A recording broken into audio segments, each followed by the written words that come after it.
Hi, and welcome to another episode of Sustainment TV. I'm your host, David McDonald. And before we get into today's video, please feel free to like, share, comment, and subscribe to the channel. It'll help the channel to grow and improve upon what I do. So, without further delay, let's get right into today's video. For today's video, I wanted to present something special in honor of January being National Mentoring Month. I was able to arrange to speak with a distinguished gentleman who knows a thing or two about coaching and mentoring. He's a University of Georgia football alumni and also a former member of the Chicago Bears. I hope you enjoyed today's interview with Mr. Chester Adams. Sustainment TV, we would like to welcome today to the show a University of Georgia football alum and former Chicago Bears offensive lineman, Mr. Chester Adams. What's going on, sir? How you doing, man? It's good. It's good to be here, bro. Man, good to see you. Good to see you. You had mentioned holding your breath for the Georgia game. That was definitely. Go ahead. It was a good one, man. I tell you what, that's definitely it was a back and forth game. I think it gave everybody, what they were looking for in a game like that right there. So the results, I tell you, it was to see them guys battle it out and the way it ended, good for us, bad for them. They played a heck of a game, man. But I'm happy and ready for the next one. Hope we can pull it out. Yeah, the SEC definitely is represented well again this year. Yeah. All right, so I just wanted to take some of your time. Appreciate you giving us some of your time. By the way, wanted to talk a little bit about mentoring. I know coaching and mentoring, kind of gets mentioned in the same breath. I know there's a slight difference, and we can kind of get into that a little bit. Right. Now, tell us what you currently do as far as like your everyday life. I am a high school teacher at Peachtree Ridge High School. I teach special ed, specifically autism level 3. To mild and moderate disabilities. I'm a science teacher, so I teach all forms of science to autism students. This past semester I taught physics and environmental science, and this semester I'll be teaching chemistry and biology. So, okay. That would do. Noble work, I tell you. I know I'm retired military, and on a regular basis, people say thank you for your service, and I would definitely say that teachers are very underappreciated these days. So I would say thank you for your service to the community as well. I appreciate it. I know in your capacity, you teach boys and girls, in those classes, and also you're a football coach. Right. You coach the varsity offensive line. Right, absolutely. Yep. And go ahead. Yeah, I'm varsity offensive line coach. Been coaching now for 14 years? Yeah, 13, 14 years. So been doing it a long time, man. I love what I do. Love to see guys grow and mature into their own and take the life lessons, not stuff that I teach on the field, but the things that I teach off the field as well to make them better men, better husbands, better fathers, and also better football players. So that's what I love about the game of football is how it transitions to real life so well. And if you take heed to the things that you learn on the field, they will translate to off the field as well. I got you. So when you have them there, specifically for football, it's definitely like, hey, let's come together as a team to focus on this goal. Are you able to mentor them outside of coaching them in football? I mean, I guess another way to rephrase that is how do you know at the time if some of your relationships are going to be like longer than just the time that you have them for football? Or it's amazing, man, how many hats you wear as a teacher and a coach. You just don't understand. One minute you're a coach, next minute you're a father figure, next minute you're a therapist, next minute you're a psychologist, next minute you're a motivator, next minute you're a mentor. But I have always adapted the open door policy that my coaches gave to me when I was in college. that, whatever you got going on outside of the football field, outside the gridiron, you can always come talk to me about it. My door is always open. A lot of my players would come in my room and say, Coach, I need to talk to you. And we talk, and it'd be real life stuff they're going through. And I challenge myself in that because I know what it meant to me for me to have that relationship with my coaches. It meant the world to me. My dad passed when I was 14. So really just those coaches in my life being that motivator, being that mentor, being that source of guidance that even in times of strife, in times of grief, in times of heartache, and just some days where you just didn't feel like it, but you know what, they were able to sit down with you and talk to you. It meant the world to me, and I wanted to be that type of influence for my players. And I've done it for years. And one thing about when I took the job at Peachtree Ridge, when I interviewed, the AD he said, I've heard stories about you from other coaches and other ADs. And he said, the one thing Coach Adams does, he builds relationships with his players. So his players love him. And that's because I really feel like this is my calling. You can call me, I don't have any sons biologically. I have two daughters.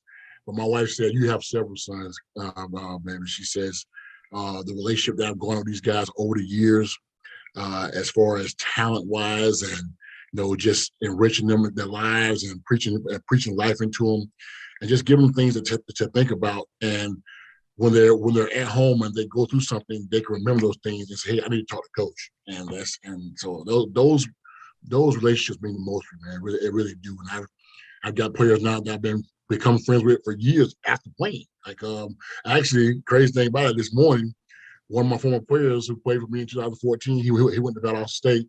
Me and his family have become great friends. Actually, his mom and dad are godparents of my second daughter. So he called me this morning to talk about the game and talk about the national championship coming up and stuff. And so we just keep an open relationship, man. And I've done that with a lot of my players. So I thank God for that. I really do. Nice. Yeah, that was actually the next question on my list. I went ahead and checked it out. I was like, why is mentoring important to you? So I mean that flowed right into that. Right.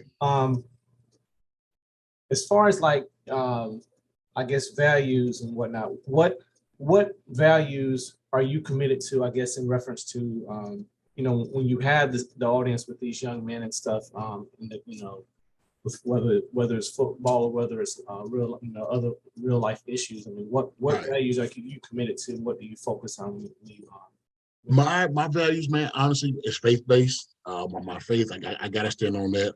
I realize now that in the world we live in, everybody's not comfortable with that. So I don't push that on anybody, but I let my actions and my words be guided by what I believe in. So that's definitely number one. Um, also, also is family, man. I think it's like the crazy thing about best man, faith, family, and football. But I like for when I talk to guys, I like to see from my own personal experience things that I've went through, so they can know that, hey, man, you know, I've been through the ruggers too, man. I grew up poor. I grew up in the slums in the country, and man, in the backwoods, and so I know what you're going through. I might not personally be where you are, but I can tell you as a motivator, as a mentor, that trust me, your better days are ahead of you. All you gotta do is stay the course. So that's my faith, man. And also just honesty, man. Just be real with it, because a lot of times, these kids now these days, they can see through fluff like that. You can't reach there and shoot them a bunch of stuff and throw powdered sugar on top of it. You gotta be real with them. Sometimes it may hurt their feelings, but you have to be.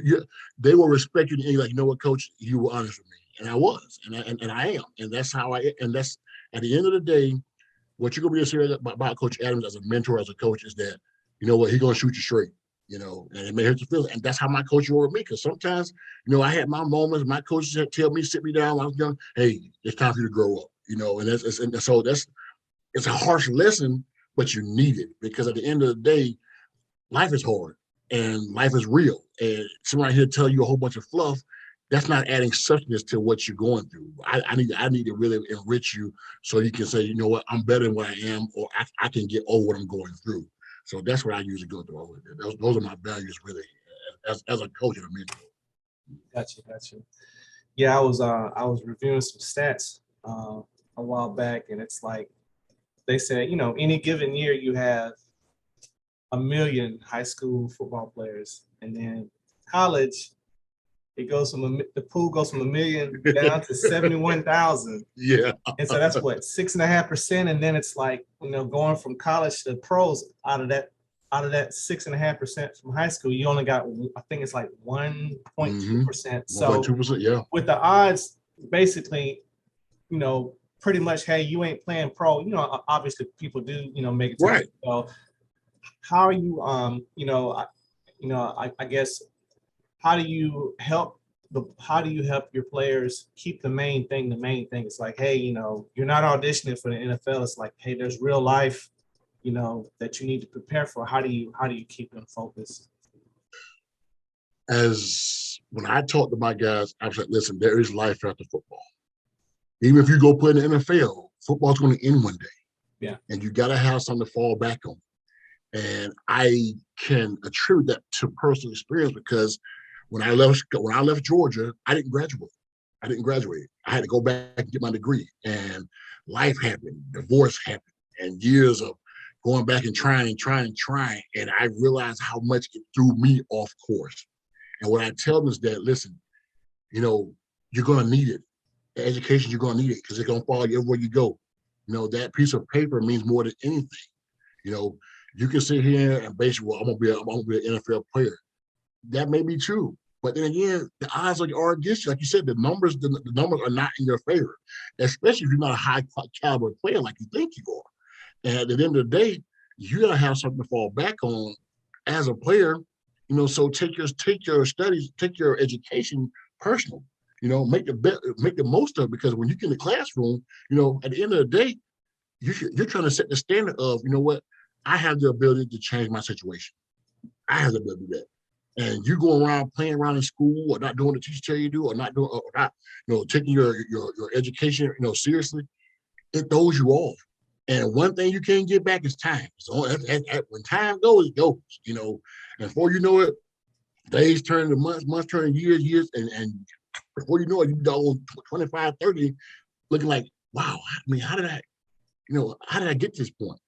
And I challenge them to be like, listen, at the end of the day, football is going to end. And it may end prematurely. It could be an injury, and so as some you have somebody depending on you. As a man, you're gonna one day have people depending on you. That you're gonna have to make decisions, you're gonna have to make the bread, that's part of being a man. That's what you accept when you take on this role. When those chromosomes come together and you're a man, that's what you take on. And somebody depending on you, and they're gonna look at you like, okay, bills to be paid. And some days everything will go wrong. There's your car not gonna start, wife get on your nerves, kids get on your nerves, but you gotta make it happen every day. And that's why I love about the game of football. It teaches you to go to the next play. That's why I'm trying to play. Hey, you have a get a sack. Okay, go to the next play. You get the guys on Sunday. You watch some guys who make millions of dollars. They give a sack. They go to the next play. It's called short-term memory. And it's the same thing in life because you're gonna have bad days. That's life, Yeah. But at the end of the day, you can't sit there and suck in your bed for 3 hours or 3 days. Like, oh, my wife, I got no, but you gotta give them make it happen because somebody depending on you. So that's what I believe. Gotcha. That's good stuff. With you being, coach and mentor, wearing many hats in your role, how do you keep that work life balance? You're pouring into people. And I guess what I'm getting at is those mentors and whatnot that you had in high school and in college and in the pros. Do you maintain, are those relationships? You still have any of those? Absolutely. I talk to my coaches. I don't talk to them all the time, but I definitely keep in touch with them, man. Coach Dubose, Coach Calloway. I talk to them on the phone. They ask me about how my family life is, how everything going at home, because they know the grind that it is when you talk about coaching and mentoring, and now I'm coaching and teaching and all. And I respect my position coach in college, Coach Calloway. He's really like a father figure to me. And he told me when I called him, mind you, I called when I told him when I got hurt for the NFL. And I really wanted to be a coach ever since high school. I called up, I said, Coach, I said, I'm not going back to the NFL because I could have went back. Actually, my agent came to practice twice when I was coaching. Like, hey man, I got teams still want to try you out. You want to come play? I was like, no, I love coaching, man. I love what I'm doing. So I could have went and made money, but I love coaching. It's all been my dream. But when I called Coach Callaway and I told him, I said, Coach, I'm about to get into coaches, man. I said, I want to do it. And I appreciate the first lesson he gave me, first advice he gave me about coaching. It wasn't about X's and O's, it wasn't about a technique, fundamentals. He said, Chris, let me tell you something. He said, if you are planning on getting into coaching, he said, the first thing you need to know is that you have to make sure you have an understanding wife. He said, because half the year you're gonna be gone. You're gonna be practice, meetings, all day long, dealing with kids. And especially if you get in the college level, you could be here one year, you could be across the country next year, just depending on what the job is. And he said, you need to have an understanding wife that's gonna really support you in that. And I am grateful that my wife, that when as my as my as I'm pouring into these guys, my wife pours into me, and that's important because mentors get drained too. Absolutely. And being able to have that rock, that solid foundation of somebody who actually supports you, love what you do, appreciate what you do, and support you wholeheartedly means the world, man. Means the world. And that's why I'm able to put the effort I am into it, because I have that some great supporting cast at home. And when it happens all the time, people don't know how many coaches go through hard times in marriage, their relationships, because they're good at hiding. But a lot of times coaches go through it, man. If their wife ain't understanding about it, it's a grind, because you gotta think about it. From May until November, you're gone. This is high school. College, even when Georgia plays the national championship game and this game ends on Monday, those coaches are going to be on the road recruiting for the next probably about 3 months. So if your wife ain't understanding and she ain't about that life, bro, it can cause a lot of issues. So having that strong walking foundation, man, I appreciate it. I thank God every day for my wife, man. I really do. She has really been like supportive of me. She said, babe, from the moment I met you, I never saw you as anything but a head coach. That's important, man. That is important. And so I'm just thankful for that, man. So that's how I see it, be honest with you. That's awesome. I mean, having that strong home team, you have no choice but to be successful. That's Right. stuff, man. Appreciate that. Yeah. Um, you have any advice for someone that wants to get into coaching at any level? I mean, do you suggest they start out at the Y or rec league, or if someone wants to get into coaching, I want to be a coach, what would be your advice to them? Well, I've actually just dealt with this the last 2 years. Two of my former players who I have relationships with, since they've been playing, both of them, it's crazy. That's why I talk about relationships. When they were playing for me, they couldn't stand each other when they first met, because one of them moved in and he took the other one's spot and he had to move to another spot. They couldn't stand each other, and by their senior year, they became best friends. They've been best friends for years now. Nice. And so one of them, when I talked to this morning, he's actually an O-line coach at a JUCO school right now. And so he talked to me about, he said, Coach, I want to get into coaching. And I told him, I said, listen, I said, put yourself out there, get your resume ready. I said, but also know what you're dealing with. Know where you are, geologically wise, the geographic where you are, the people who you're dealing with, know what type of staff you want to be on, because that camaraderie on the staff is huge, man. When coaches don't like each other, it shows, and it shows very quickly. And I told him, I said, you gotta be thick-skinned. Be ready to accept some criticism, because that's going to happen. But you can't get better if somebody's not telling you what you're bad at. Even if you don't think you're bad at it, it's better to hear from somebody so you can know, okay, maybe there's something I need to work on. Right. But that's my advice to people who want to get into coaching, man, is really, first of all, you gotta have a heart for kids too. Yeah, that's the thing, and patience. Because it's easy for somebody. Honestly, I tell you a story about me. When I started out, I was going through a bad divorce. I was in the dumps. I was down. I was like, I was sitting there in my one-bedroom apartment, laying on the floor with no furniture, no lie. And I was on my laptop, and I saw an email posting for the YMCA, and they were doing coaches. And I was like, shut up, I for it. I ain't got no more right now. So I filled out for it. Lady called me back and said, we'd love to have you. And so I went out there coaching kids from 5-year-old to 13, man. And it was a joy. I mean, just to watch these kids just play the game. And I knew that my knowledge of the game was so much more advanced than that. Sure. But I loved it. I mean, Mhm. and the crazy thing was, so I did that for about 2 or 3 weeks. Wasn't getting paid no money for like $53 a week. So I wasn't getting paid no money. And then I got a call from Ray Lamb, God rest his soul. He called me. Coach, Church, I heard you back in town in Athens. I said, yes, sir. I got those coach out of North Laconia High School looking for an O-line coach, Coach Tully. So I told him you were in town. And I gave him a number. I told him to call you. So I said, yeah. I called him. He said, oh, it's okay. So Coach Tully called me, and that's how my career started. And that was July 2009. And so I've been doing it ever since, man. And so fret not small beginnings either as a coach.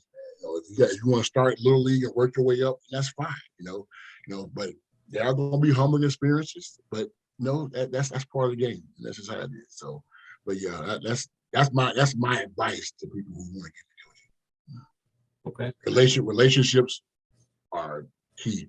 If you make the kids love you, they'll run through a brick wall for you. That's all been my goals coaching. That's it. All right, Coach Adams. The floor is yours for any final thoughts. Man, I appreciate the opportunity to do this, man. I really do. It's not often that I get interviewed lately. I hope this challenge somebody that that is thinking about mentoring somebody, because it is a lot, and it's going to take you to actually delve into your psyche a little bit, because people don't realize as you are mentoring some people, it tends to unlock things that you didn't know about yourself. And as a person, sometimes, especially as we get older, that's kind of tough to deal with when we realize, oh man, I ain't really about myself, And sometimes you got to come to terms with yourself a little bit, look at yourself in the mirror, like, maybe that's something I need to change. But at the end of the day, man, I think it sounds cliche, but the children really are our future, man. And I can just tell you, and people can laugh at it, scoff at all you want to, but our youth need us bad. They need us bad, man. The stuff I see in high school, it's bad. And the earlier that we get these kids, the better off they're going to be, because by the time they get to middle school now, so people understand that now. See, back when we were younger, before the invention of social media and technology, there's a lot of things that we weren't exposed to that early. But these kids now are exposed to so much more. But I tell my players all the time, I say, the problem with this generation right now is you guys are confusing exposure with knowledge. Just because you're exposed, don't mean you have no, don't mean you know what it is. Right. And so they go in thinking that they know everything. We've just been exposed to it. And until you change that mentality, until these kids get back to focusing on keeping education first, and being successful. But now nobody wants to work for nobody. The respect factor is not there no more. Yeah. So mentoring is it is of the utmost importance right now. So if you got a chance, anybody there who want to be mentored, if you got a chance to pour into somebody and speak positivity to them and really try to get them on the right track, do it. Do it immediately, because the future literally depends on it. So that's it. That's good, Coach. Yeah. I'm gonna close it out right here, Chester, and just hold on the line. We would like to thank Coach Adams for his time today.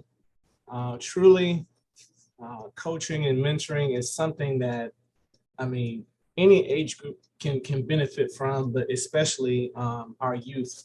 It's so important. We encourage you, get involved. Hopefully something has been said that will inspire or encourage someone who may be on the fence, whether to start or whether to continue on the journey of coaching and mentoring. Thanks so much, Coach. Thank you, sir. Have a good one.